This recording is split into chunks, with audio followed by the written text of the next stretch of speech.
This side. Yeah, it doesn't matter. So let me ask you again, James. You believe the things about the kingdom of God and the name of Jesus Christ? Yes. I'm going to baptize you in the name of the Lord Jesus. So if you lift that other arm up, that's right. Put this arm in. Put this arm in. Yeah.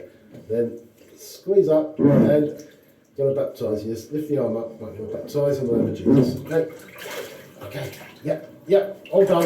Let's pray. Heavenly Father, please bless James in his new life. Please wash him of his sins and please bring him into your kingdom. For Jesus' sake. Amen. God bless. Thank you very much. That's fantastic. Thank you. Oh, praise God. Oh, God's with you, mate. Thank you God's very with much. you.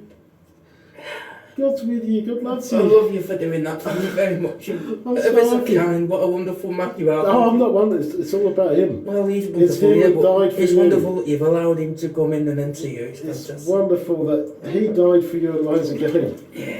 That's the thing. It's wonderful that you have a relationship with him. Okay. It's fantastic. Yeah. Well, God bless anyway, and God's going to keep with you. And Jesus, you're in Him now. You're connected with Him. You're going to stay with Him. I hope so. Yeah. You will. There's nowhere else to go.